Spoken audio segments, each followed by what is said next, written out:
প্রত্যেকটা ডিপার্টমেন্টেই দেখবেন রঙের কাজ বলেন, রাজের কাজ বলেন, রডের কাজ বলেন, গ্রিলের কাজ, এক কথায় পরিশ্রমের কাজ কেউই করতে চায় না। আসসালামু আলাইকুম দর্শক, চলে আসলাম বসুন্ধরা এম ব্লক 7 নম্বর রোড। এখানে আমাদের নতুন আরেকটি প্রজেক্ট শুরু হয়েছে।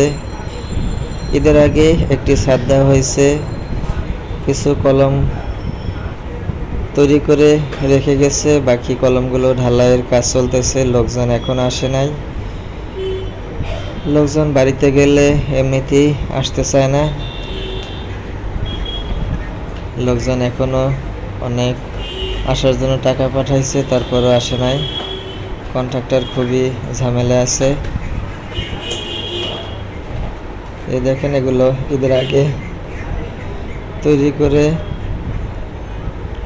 রেখেছে। যে কলম শেয়ারওয়াল একসাথে, কলম আর শেয়ারওয়াল একসাথে, ফেয়ার ফেজের বিল্ডিং এটা। এই সাইডের কলমটা আপনাদেরকে যদি একটু দেখাই, এপাশের এই যে কলমটা, এখানে 12 ইঞ্চি দেওয়া, এরপরে কার্ভ হয়ে যে 12 ইঞ্চি থেকে এ মাথায় 5 ইঞ্চি দিয়ে ঠিকছে, যেখানে টেপার হয়ে গেছে শেয়ারওয়ালের মতো কলম একসাথে। এটা হচ্ছে বসুন্ধরা স্বদেশ দিয়ে একটু কাছেই, ওই যে সামনেই স্বদেশ, 300 ফিট স্বদেশ। নতুন মার্কেটের কাজ চলতেছে, তার একটু কাছেই এই যে এখানে এই কলমগুলো লাগিয়ে রেখে গেছে আমাদের ইঞ্জিনিয়ার শাহিন ভাই।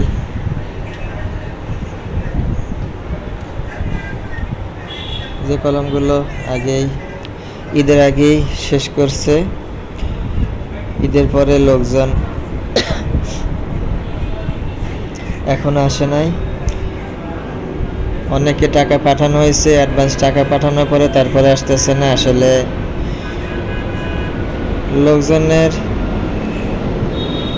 লোকজন নিয়ে আসলে প্রত্যেকটা ডিপার্টমেন্টেই লোকজন নিয়ে খুবই একটা ঝামেলা। মানুষ আসলে কাজ করতে চায় না বর্তমানে। সবাই, অনেকে বলে কাজ নাই। আসলে যাদের কাছে কাজ আছে কিন্তু কর্মী পাওয়া যায় না, কাজ করার লোক পাওয়া যায় না। এই যে কন্ট্রাক্টর দাঁড়িয়ে আছে আমাদের সাদাত ভাই, এই যে এই পাশে দাদা, এই যে আমাদের সিঁড়ির ওখানে আমাদের বিল্ডিংয়ের মালিক দাঁড়িয়ে আছে। তো যেটা বলছি যে আসলে লোকজনে প্রায় অনেক টাকা নিয়েছে ঈদের পরে, যে ছুটি শেষ হওয়ার পরে আসার কথা, আসে না। আমরা আগে যখন কাজ করছি তখন 5 দিন ছুটি দিলে আসার পরে ছুটির টাকা নিয়ে যাইতাম, কিন্তু এখন বর্তমানে লোকজনের এমন একটা পরিস্থিতি, 1 সপ্তাহ 10 দিন ছুটি দেওয়ার পরেও লোকজন আসতে চায় না।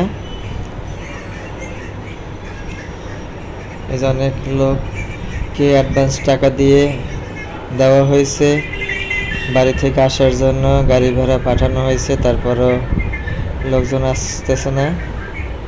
আসলে বর্তমানে এমন একটা পরিস্থিতি হয়েছে, সৃষ্টিকর্তা যদি মানুষকে ঘরের ভিতরে মুখের ভিতরে খাবার তুলে দিত, তাহলে মানুষ আরো খুশি হতো।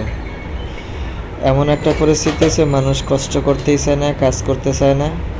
শুধু এই ডিপার্টমেন্ট না, প্রত্যেকটা ডিপার্টমেন্টেই দেখবেন রঙের কাজ বলেন, রাজের কাজ বলেন, রডের কাজ বলেন, গ্রিলের কাজ, এক কথায় পরিশ্রমের কাজ কেউই করতে চায় না। মানুষ এমন অলস হয়ে গেছে, মানুষের ভিতরে অলসতা চলে আসছে, যাতে এরা কোনো কাজই করতে চায় না।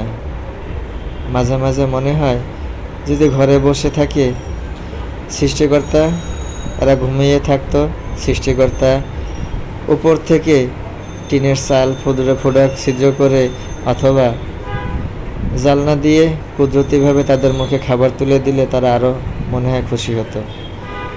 অনেকে বলে কাজ নাই, ঢাকা শহরে প্রচুর কাজ, তারপরও কর্মীর অভাবে কাজ করানো যায় না।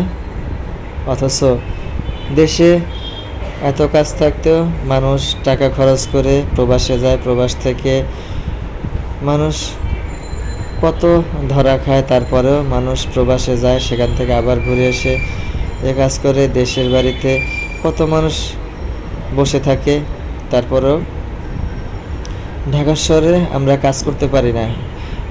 দেশ গ্রামে চায়ের দোকানে অমুক নেতার পিছনে অমুক দোকানে অভাব নাই, নেতা ডাক দিলে লোকজনের অভাব নাই। অথচ ঢাকা শহরে আমরা যদি, এটা আমার যতটুকু ধারণা, এটা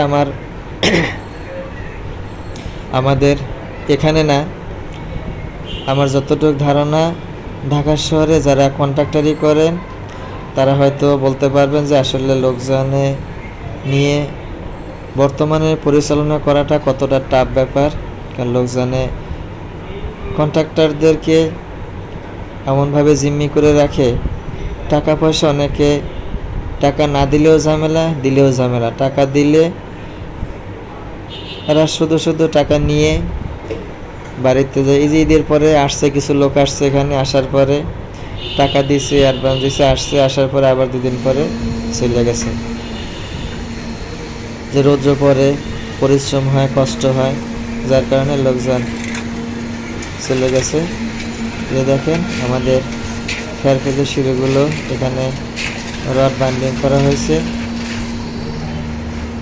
এই সাইডগুলো বোর্ড দিয়ে, প্লাইবোর্ড দিয়ে এগুলো সিঁড়িগুলো করা হয়েছে। সেন্টারিংয়ের কাঠ ব্যবহার করে না, যেহেতু ফেয়ারফেজ শাটার, ফেয়ারফেজ বিল্ডিং।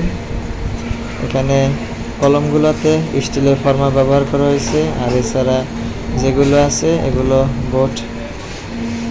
বোট দিয়ে, এই যে সিঁড়ি বলেন, তাছাড়া এই সিঁড়ির সাইড, এগুলো আরও অন্যান্য কাজ, বিমের সাইড, এগুলো সবই প্লাইবোর্ড ব্যবহার করা হয়েছে। তো প্লাইবোর্ড ব্যবহার করার কারণে এই যে সিঁড়ির সাইডগুলো দেখেন কত সুন্দর ফিনিশিং দেখাচ্ছে। এই দেখেন সিঁড়ির কর্নারগুলো, এরকম ফিনিশিং কিন্তু আসে না, যে কাঠ ব্যবহার করলে এরকমের ফিনিশিং আসে না।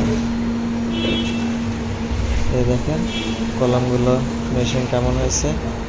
তো দর্শক, আমাদের এই প্রজেক্টের কাছে পর্যন্ত এখন আপাতত কলম ঢালাই চলতেছে। এরপরে আস্তে আস্তে মাত্র একটা ছাদ দিছে, 8 তলা বিল্ডিং হবে। তো দর্শক, ভিডিওটি কেমন হয়েছে কমেন্টে লিখে জানাবেন। আর যদি কাজের লোক থাকে, ডেসক্রিপশন বক্সে নাম্বার দেওয়া থাকবে, সেখানে যোগাযোগ করবেন। আসলে আমাদের এখানে প্রজেক্টে রাজের লোক দরকার, রডের লোক দরকার, গ্রিলের লোক দরকার। যদি আপনারা কেউ যদি কাজ করতে আগ্রহী থাকেন, তাহলে আমাদের ডেসক্রিপশন দেওয়া নাম্বারে যোগাযোগ করবেন। আল্লাহ হাফেজ।